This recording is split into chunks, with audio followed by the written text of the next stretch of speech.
isso aí até abre algumas perguntas que eu, de vez em quando, ouço o pessoal fazendo por aí, né? É fácil enganar um perito legista? Por exemplo, eu chego lá com uma lesão e eu digo que alguém me bateu. E a conclusão é que aquela lesão foi autoprovocada. Eu mesmo que provoquei em mim. Dá para perceber isso? Ou, por exemplo, o tempo. Eu fui espancado ontem. Estava no bar e aí me bateram ontem. Aí você vê que, na verdade, aquela lesão... Essa sua pergunta é legal, sabe por quê? A gente, no laudo, a gente não responde se você apanhou ou não. Uhum. A gente responde se você tem lesão ou não. Certo. A minha resposta é que você vai ter uma lesão. Quem causou a lesão Quem causou a lesão não é nosso problema. Uhum. Isso vai ser a justiça. Claro que tem situações e que a coisa é muito nítida que foi autoprovocada. Tem situações que você vai estar com uma lesão que não vai ter nem nexo causal, nem temporal com o que você está alegando. Mas nem sempre eu vou conseguir olhar para a lesão e dizer que aquilo foi você que provocou, foi um... Né? Uhum. Nem sempre. As histórias não batem às vezes, né? E mais, se a pessoa está inventando uma coisa e ela está tentando te enganar, ela provavelmente vai tropeçar em algumas coisas da investigação. Ela não está enganando o perito, ela vai ter que enganar o delegado, ela vai ter que enganar o juiz. É muita gente que ela vai ter que enganar, porque vai ter que bater depoimento. Toda investigação ela é baseada em depoimento, tem a prova material e tem a prova testemunhal. A prova material é nossa. E tem a prova testemunhal, e tem a prova dos vestígios, que é da perícia criminal.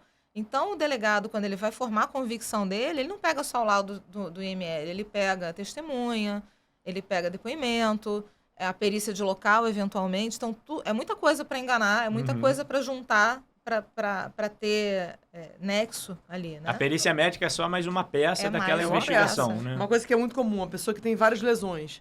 Por exemplo, uma pessoa que anda muito de moto, já caiu um monte de vezes. E aí, eles vão fazer o exame do ML porque tá havendo uma investigação de um fato. Ele caiu de moto, colisão, sei lá, até que se prove o contrário. Ninguém sabendo o que houve. Foi crime, foi acidente? Não sabemos. Se o motorista que colidiu estava embriagado, já é crime. Se ele estava numa velocidade superior à permitida, é crime. Se era uma pessoa sem carteira, é crime. Então, naquele primeiro momento, você não sabe o que é. Por isso que você vai fazer o exame que o delegado mandou você fazer. Isso vai ter desdobramentos. Tá, então vamos dizer que no fim a conclusão é que foi só um acidente simples. Tudo bem, então para a investigação criminal, porque já acabou, mas a pessoa fatalmente vai usar esse laudo que a gente produziu como prova emprestada para um monte de outra coisa. Ele vai levar para a seguradora para receber indenização. Se a pessoa vai ficar encostada, não vai trabalhar, ela vai levar para o INSS. Então tudo que a gente produz em qualquer área da perícia, principalmente a nossa que é oficial, isso vai repercutir em várias outras coisas. Então, tudo que a gente faz em relação à perícia é extremamente sério. Ah, mas que bom, né? Que você trabalha com papel, né? Você não bota a mão no paciente, você não faz prescrição, você não sofre processos que nem os cirurgiões que às vezes não têm bons resultados.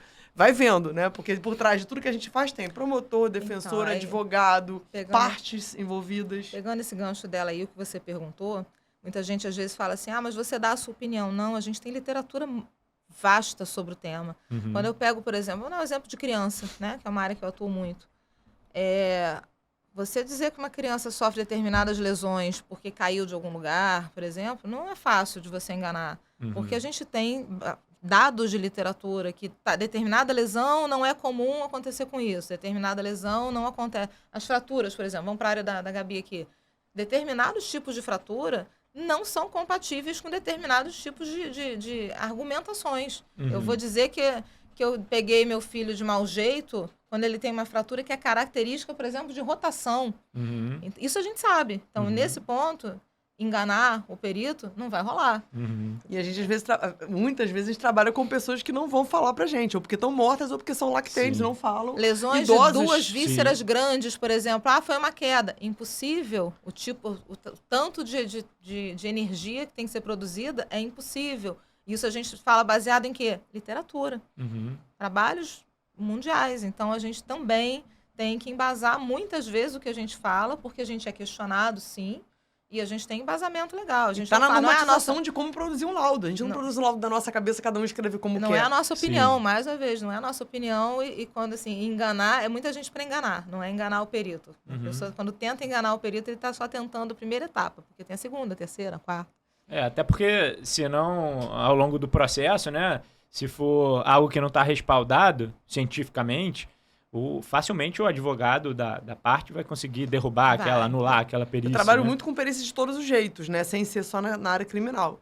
E aí, obviamente, tem sempre alguém tentando me enganar, né? Eu faço muita perícia trabalhista. Sim. Né? Aí a pessoa fala que o problema que ela adquiriu foi no trabalho, porque ela fazia isso, aquilo, outro.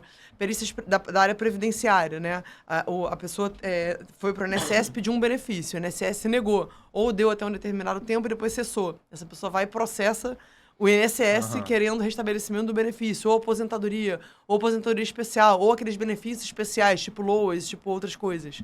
É tudo através da justiça. E aí, claro que eles querem me enganar o tempo inteiro, isso é fato. Até na área criminal, você falou uma coisa legal agora. A gente falou aqui de perito oficial. A gente é questionado, porque eu sou perito oficial do Estado. Ok, eu sou perita da polícia. Eu fiz um laudo oficial da polícia.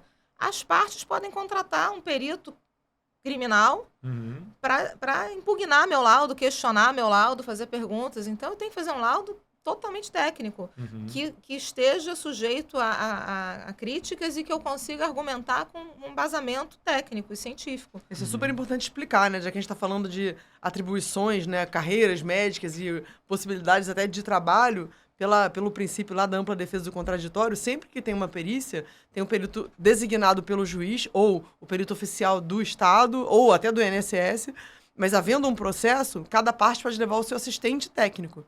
Sendo uma perícia médica, o assistente técnico tem que ser médico, porque a perícia é um ato médico. Então tem que ser assim, você não pode contratar um fisioterapeuta, você não pode levar... Os conselhos das outras profissões, às vezes permitem. Eu acho que o de fisioterapia permite que o fisioterapeuta seja assistente técnico. Ok, só que o meu conselho não me permite aceitá-lo. Eu, como perita, não posso, eu, como assistente técnico, não posso permanecer numa perícia que tem um profissional não médico atuando porque estou infringindo o código, etc.